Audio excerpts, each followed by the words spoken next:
ਅੱਜ ਦੀਆਂ ਖਬਰਾਂ ਵੱਲ ਆਈਏ ਤੇ ਕੈਲੀਫੋਰਨੀਆ ਦੇ ਵਿੱਚ ਮੌਸਕੀਟੋ ਫਾਇਰ ਜੋ ਲੱਗੀ ਹੋਈ ਆ, ਉਸ ਨੇ ਹਜ਼ਾਰਾਂ ਹੀ ਘਰਾਂ ਨੂੰ ਇੱਕ ਤਰ੍ਹਾਂ ਦੇ ਨਾਲ ਥ੍ਰੈਟ ਕੀਤਾ ਹੈਗਾ ਆ।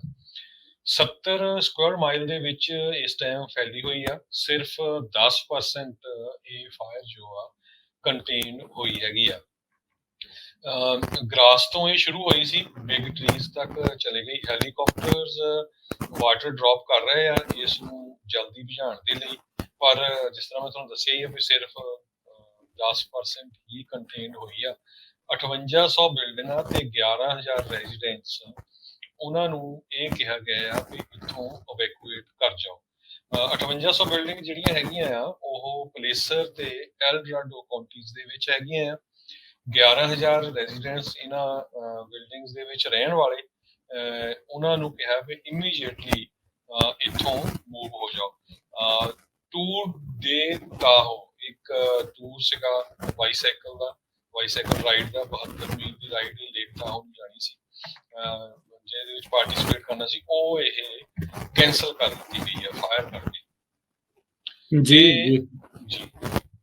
ਜੀ ਬਿਲਕੁਲ। ਸੋ ਇਹ ਜਿਹੜੀ ਸਥਿਤੀ ਹੈ ਇਸ ਟਾਈਮ ਇਸੇ ਤਰੀਕੇ ਦੇ ਨਾਲ ਬਣੀ ਪਈ ਹੈਗੀ ਆ। ਸੋ ਮਸਕੀਟੋ ਫਾਇਰ ਦੇ ਕਰਕੇ ਕਾਫੀ ਨੁਕਸਾਨ ਹੋਣ ਦੀਆਂ ਸੰਭਾਵਨਾਵਾਂ ਜਿਹੜੀਆਂ ਉਹ ਵਧੀਆਂ ਪਈਆਂ ਨੇ। ਸੋ ਉਮੀਦ ਜਿਹੜੀ ਇਹੀ ਆ ਵੀ ਜਲਦੀ ਜਿਹੜੇ ਹਾਲਾਤ ਆ ਉਹ ਇਸ ਦੇ ਵਿੱਚ ਕਾਬੂ 'ਚ ਆਉਣ, ਪਰ ਲਗਾਤਾਰ ਅੱਗ ਜਿਹੜੀ ਆ ਇਹ ਫੈਲ ਰਹੀ ਹੈਗੀ ਆ। ਤੇ ਜਿੱਦਾਂ ਦੱਸਿਆ ਹਰਜੋਤ ਜੀ ਨੇ, ਕਾਫੀ ਜ਼ਿਆਦਾ ਇਸ ਦੇ ਵਿੱਚ ਲੋਕਾਂ ਨੂੰ ਇਵੈਕੂਏਟ ਕਰਨਾ ਪਿਆ। ਉਧਰ ਇੱਕ ਪਾਸੇ ਅੱਗਾਂ ਤੇ ਦੂਜੇ ਪਾਸੇ ਜਿਹੜੇ ਹਰਜੋਤ ਸਿੰਘ ਜੀ, ਹੜ੍ਹਾਂ ਦੀ ਮਾਰ ਸਾਊਦਰਨ ਕੈਲੀਫੋਰਨੀਆ ਵਾਲਿਆਂ ਨੂੰ ਉੱਥੇ ਝੱਲਣੀ ਪੈ ਰਹੀ ਆ। ਬਹੁਤ ਸਾਰੀਆਂ ਕਾਰਾਂ ਮਡ ਸਲਾਈਡਸ ਦੇ ਵਿੱਚ ਜਿਹੜੀ ਕੈਲੀਫੋਰਨੀਆ ਦੇ ਵਿੱਚ ਫਸੀਆਂ, ਕਈ ਲੋਕਾਂ ਨੂੰ ਉੱਥੋਂ ਬਚਾ ਕੇ ਜਿਹੜਾ ਉਹ ਕੱਢਣਾ ਪਿਆ ਹੈਗਾ ਆ। ਸੋ ਲਾਸ ਐਂਜਲਸ ਫਾਇਰ ਡਿਪਾਰਟਮੈਂਟ ਦੇ ਹੈਲੀਕਾਪਟਰਸ ਦੇ ਨਾਲ ਲੋਕਾਂ ਨੂੰ ਏਅਰਲਿਫਟ ਕਰਕੇ ਇਹਨਾਂ ਮਡ ਸਲਾਈਡਸ ਤੋਂ ਜਿਹੜੇ ਬਚੇ ਹੋਏ ਸੀਗੇ ਉੱਥੋਂ ਕੱਢ ਕੇ ਸੇਫਟੀ ਦੇ ਵਿੱਚ ਲੈ ਕੇ ਆਂਦਾ ਗਿਆ ਹੈਗਾ। ਸੋ ਪਾਈਨ ਕੈਨੀਅਨ ਰੋਡ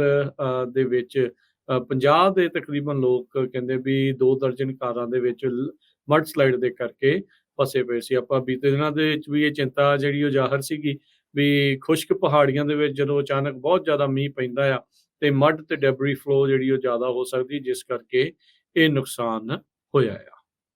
ਜੀ, ਅਗਲੀ ਖਬਰ ਵੱਲ ਚੱਲੀਏ ਤੇ ਕੈਲੀਫੋਰਨੀਆ ਦੇ ਵਿੱਚ ਇੰਨੀ ਜ਼ਿਆਦਾ ਹੀਟ ਆਈ ਆ ਪਿਛਲੇ 2 ਹਫ਼ਤਿਆਂ ਦੇ ਦੌਰਾਨ, ਤੇ ਟਵਿੱਟਰ ਵਾਲਿਆਂ ਦਾ ਡਾਟਾ ਸੈਂਟਰ ਆਫਲਾਈਨ ਹੋ ਗਿਆ। ਟਵਿੱਟਰ ਜਿਸ ਤਰ੍ਹਾਂ ਹੋਰ ਵੀ ਬਾਕੀ ਸੋਸ਼ਲ ਮੀਡੀਆ ਵਾਲੇ ਪਲੇਟਫਾਰਮਸ ਆ, ਇਹ ਸਾਰਾ ਕੁਝ ਉਹਨਾਂ ਦੇ ਡਾਟਾ ਸੈਂਟਰ ਦੇ ਉੱਤੇ ਡਿਪੈਂਡ ਕਰਦਾ ਹੈਗਾ ਆ। ਸੋ ਕੱਟ ਹੋਏ ਕਈ ਜਗ੍ਹਾ ਦੇ ਵਿੱਚ ਇਲੈਕਟ੍ਰੀਸਿਟੀ ਦੇ, ਲੋਕਾਂ ਦੇ ਘਰਾਂ ਦੇ ਵਿੱਚੋਂ ਵੀ ਜਿਹੜੀ ਬਿਜਲੀ ਆ ਕਈਆਂ ਦੀ ਤਾਂ 8-8 ਘੰਟੇ ਵੀ ਗਈ ਹੈਗੀ ਆ। ਤੇ ਹੁਣ ਇਹ ਪਤਾ ਚੱਲਿਆ ਵੀ ਟਵਿੱਟਰ ਦੇ ਜੋ ਡਾਟਾ ਸੈਂਟਰ ਸੀਗਾ ਸੈਕਰਾਮੈਂਟੋ ਦੇ ਵਿੱਚ, ਉਹ ਇੱਕ ਤਰ੍ਹਾਂ ਦੇ ਨਾਲ ਆਫਲਾਈਨ ਹੋ ਗਿਆ। ਗਰਮੀ ਦੇ ਕਾਰਨ ਬਿਜਲੀ ਵੀ ਕੱਟ ਹੋਈ ਹੈਗੀ ਆ, ਤੇ ਇਹਦੇ ਉੱਤੇ ਕਾਫੀ ਜਿਹੜੀਆਂ ਕੰਪਨੀਆਂ ਆ ਇਸ ਡਾਟਾ ਸੈਂਟਰ ਦੇ ਉੱਤੇ ਡਿਪੈਂਡ ਕਰਦੀਆਂ ਸੀ। ਜੀ ਬਿਲਕੁਲ।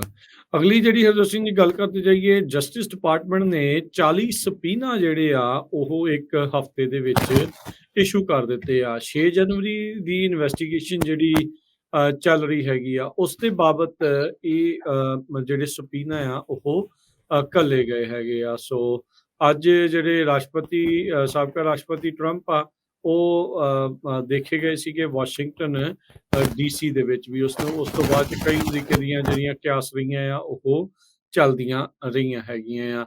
ਸਬਪੀਨਾ ਹੋਣ ਵਾਲੇ ਲੋਕਾਂ ਦੇ ਵਿੱਚੋਂ ਕਹਿੰਦੇ ਵੀ ਸਾਬਕਾ ਟਰੰਪ ਹੋਣਾ ਦੇ campaign manager Bill Stepien, Sean Dollman, ਇਹ 2020 ਕੈਂਪੇਨ ਦੇ ਵਿੱਚ ਉਹਨਾਂ ਦੇ ਜਿਹੜੇ CFO ਦੇ ਵਜੋਂ ਕੰਮ ਕਰ ਰਹੇ ਸੀਗੇ। ਸੋ ਡੇਵ ਸਕੈਵੀਨੋ ਇਹ ਸਾਬਕਾ ਡਿਪਟੀ ਆਫ ਸਟਾਫ ਜਿਹੜੀ ਉਹ ਰਹੇ ਨੇ।